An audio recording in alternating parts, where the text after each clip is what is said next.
হাজারো জনপদ ও লৌকিকতায় মোড়া সুন্দরবনের গ্রামীণ জীবন। সেখানে আছে আদি ও অকৃত্রিম এক মেঠো গন্ধ। গ্রাম থেকে গ্রামান্তরে সেখানে লোককথার নানান কাহিনী ও চিত্রপট ছড়িয়ে আছে। সেই সব কাহিনীর ধারক ও বাহক হিসেবে আজও সুন্দরবনের গ্রামীণ জীবন দাঁড়িয়ে আছে।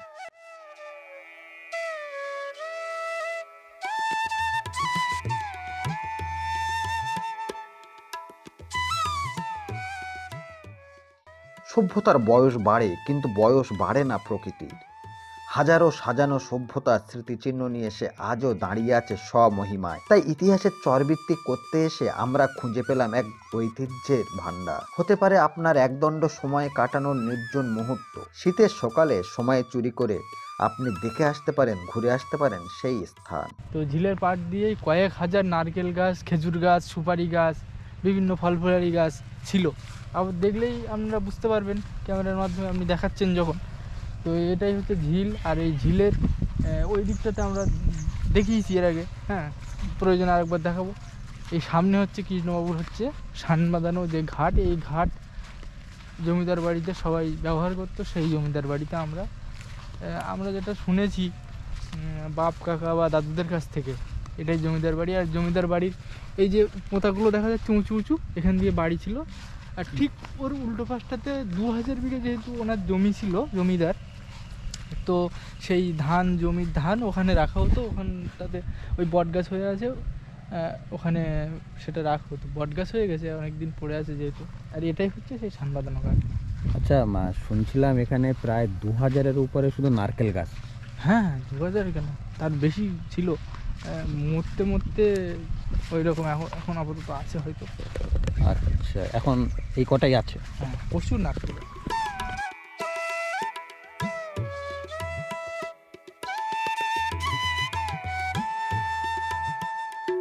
পিকনিক স্পট, মানে এখানে এক বেলার জন্য এসে সুন্দর করে পিকনিক করে চলে যাওয়া যায়। আর খুব তো এখানকার একটা নাম করা আছে, যেটা আমরা দেখেছি, মানে ডিসেম্বরের 25 ডিসেম্বরে এখানে একটা খুব মোরগ লড়াইয়ের রেওয়াজ আছে। এই সুন্দরবন অঞ্চলের সমস্ত মানুষজন ওই দিন এখানে জড়ো হয় এবং এখানে পিকনিক আকারে খাওয়া দাওয়া সব রান্নাবান্না এখানেই করে, এই বাগান বাড়ির চারিদিকে। অসম্ভব সুন্দর একটি পিকনিক স্পটের বর্ণনা দিচ্ছে আমাদের কমলেন্দু।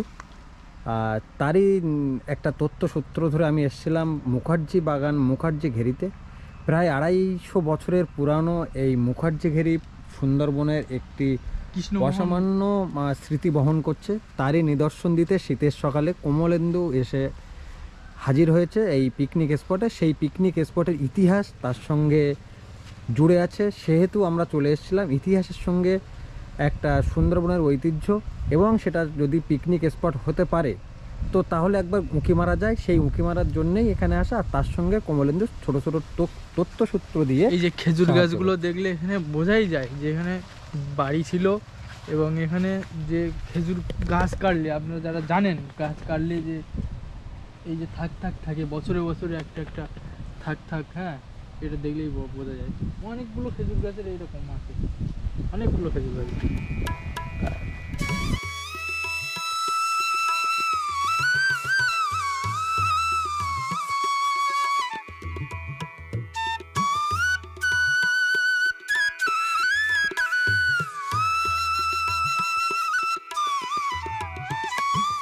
কৃষ্ণমোহন মুখার্জি, কৃষ্ণমোহন বাবুর বাড়ি ছিল।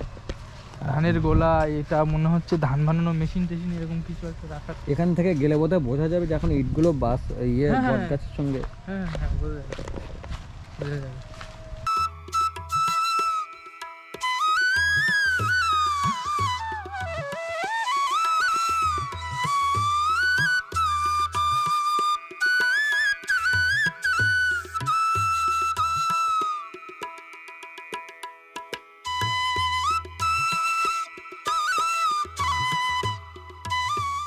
অ্যাকচুয়ালি এটা ভালো পিকনিক স্পট। এখানে টিম হিসেবে আসলে এই সময় শীতের সময় ভালো পিকনিকের স্পট, সুন্দর পিকনিকের একটা এখানকার কমিটি যারা আছে তাদের সঙ্গে কথা বলে নিলে বা পিকনিক করা যায়।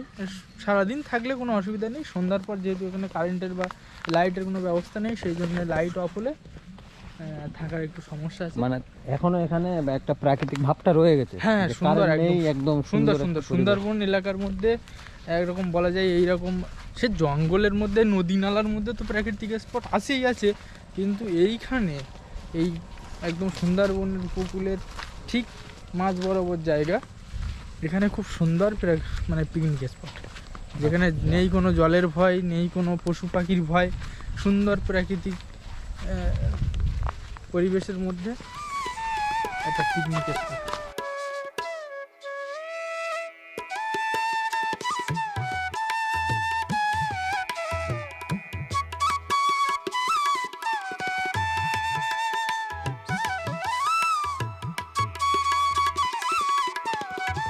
সুন্দর প্রাকৃতিক ভিউয়ের সঙ্গে কমলেন্দু বর্ণনা করে যাচ্ছে যে এরকম একটা পরিবেশে পিকনিক করা যায়। সামনে যদি কোনো মানুষজন পাই তাদের সঙ্গে কথা বলবো, জানার চেষ্টা করব যে ও যেটা বলছে সেটা কতটা আরও ভালো করে এখানে লোক আসতে পারে, সে বিষয়েও জানার চেষ্টা করব। শীতের সময় এরকম একটা জায়গায় পিকনিক করলে খুব একটা মন্দ হয় না।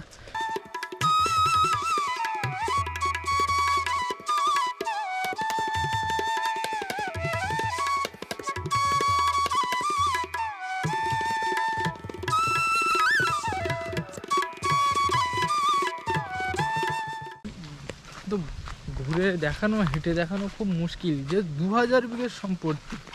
সব জায়গা তো বাগানবাড়ি নয়, কিন্তু বেশিরভাগটা খাল বাগানবাড়ি দিয়েই করা। আচ্ছা। ওদিকে খেলার মাঠ, হ্যাঁ, কয়েকশো বিঘে।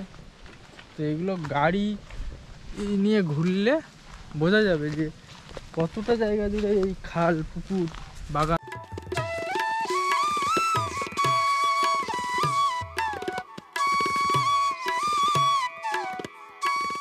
তো 70 বছর আগে, 70-75 বছর আগে, পুরানো, আর বেশি ছাড়া কম হবে না। তার বেশি ছাড়া কম হবে না। আমার বয়স ধর 65 বছর। হুম। তো এর আগে ধরো আপনি ছোটবেলার থেকে দেখে যাচ্ছেন। জন্মস্থান এখানে, বাবার বাড়ি তো।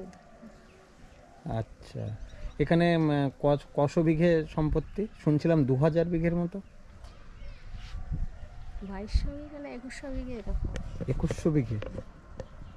আচ্ছা, এখানে নারকেল গাছ কতটা আছে? থাম গোনা নেই বাবা, তবুও 2-3 হাজার তো হবেই। তা তোমরা আন্দাজ করো। হ্যাঁ, 2-3 হাজার। তো সেইটা আন্দাজ কর। আচ্ছা, এখানে শীতের সময় পিকনিক করতে আসে? হ্যাঁ, অনেকে আসে। আসে না? 25শে ডিসেম্বরে আসে, আচ্ছা। 26শে জানুয়ারিতে আসে, 23শে জানুয়ারিতে আসে।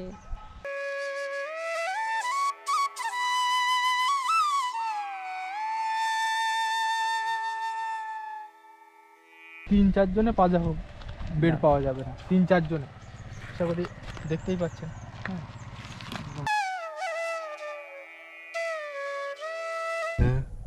লোকজন আসে তো পিকনিক আসে করতে, তো। বহু দূর দূর থেকেও তো আসে অনেকে দেখো। বেশি দূর থেকে আসে না। মানে যোগাযোগটা খারাপ, হ্যাঁ, যোগাযোগটা খারাপ বলে আসতে পারে না। আসতে পারে। দুরন্ত পিকনিক স্পট। হ্যাঁ, আচ্ছা, আসে এখানে, আসে এখান থেকে, ওই বাড়ির থেকে আসে কিছু কিছু লোক আসে। কেন চলে গেল এখান থেকে? হুম? চলে গেল এই বাগান বাড়ি ছিল। তা বলতে পারবো না। নারকেল গাছ কতটা আছে মনে হয়? ছিল তো 5-6 হাজার, তখন কত আছে বলতে পারবো না। 5-6 হাজার নারকেল গাছ এখানে? হুম। বাপরে বাপ। আর এখানে গ্রামের মানুষজন একটু গরু টরু বাঁধতে আসে, হ্যাঁ, ছাগল, সুন্দর ঘাস। হ্যাঁ, তা কি করবে? আচ্ছা, তো বট গাছগুলো তার সাক্ষী, বহু দিনের পুরানো বট হ্যাঁ, গাছ। না বট গাছগুলো বেশি দিন হয়নি ওগুলো, যদিও আগে ওগুলো তো ধানের গুদাম ছিল তো ওগুলো। আচ্ছা, ধানের গোলা ছিল? মানে তাহলে ধানের একটু গোলা দেখান দেখি। গুদাম ছিল, সে ভেঙে গেছে তো, তো নেই তো। এটা স্পটগুলো আপনার তো মানে মনে আছে? পাকা ছিল না ওগুলো, সব একটু যাই সামনে, চলুন। পাকা ছিল ওগুলো।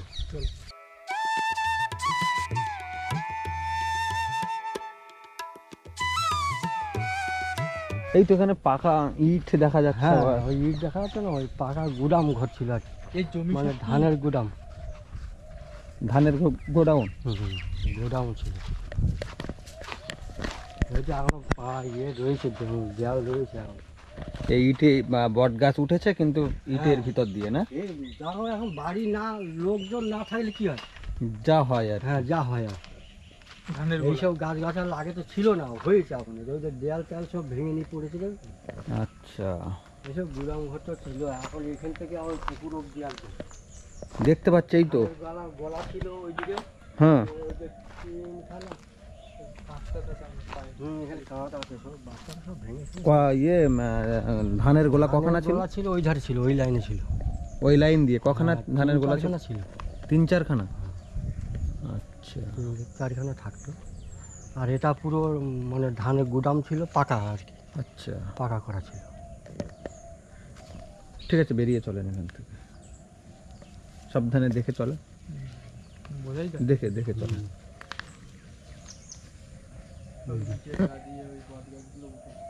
ইটের গা দিয়েই বট গাছগুলো উঠেছে। এইসব গাছ ছিল না কিন্তু সব মানে জন্মেছে আর কি। আচ্ছা ছিল না এসব না, না পরিত্যক্ত হয়ে থাকলে যা হয়। যা হয় মানে পড়ে থাকলে, একটা বাস্তব বাড়ি পড়ে থাকলে যেমন হয় আর কি। আচ্ছা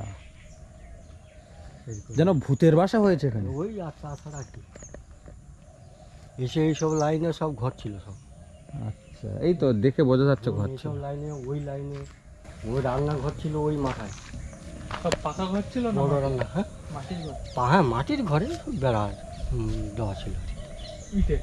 হ্যাঁ এই যে।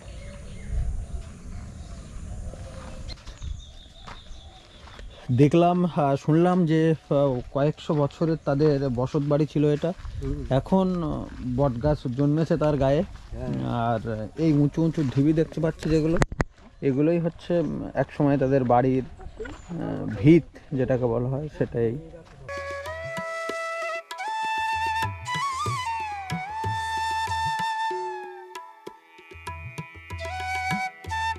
সানবাঁধানো পুকুর ঘাট এই দিকে দেখলাম, অসম্ভব সুন্দর একটি টুরিস্ট স্পট আমার মনে হয়েছে সুন্দরবনে, তাই আপনাদের দেখালাম।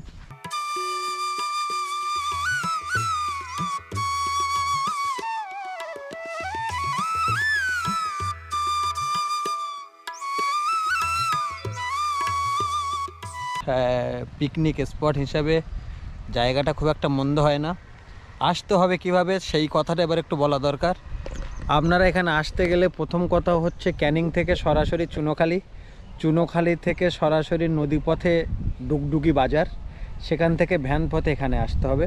এখানে এসে পিকনিক করলে যে আলাদা করে কোনো টাকা দিতে হয় তেমনটা নয়, কিন্তু হিউজ লোক আসলে একটা কমিটির সাথে কথা বলতে হয়, যেটা আমরা স্থানীয় মানুষদের সঙ্গে কথা বলে বুঝতে পারলাম। তাদের সঙ্গে কথা বলার পরে মূলত সেখানে পিকনিক করতে দেয়।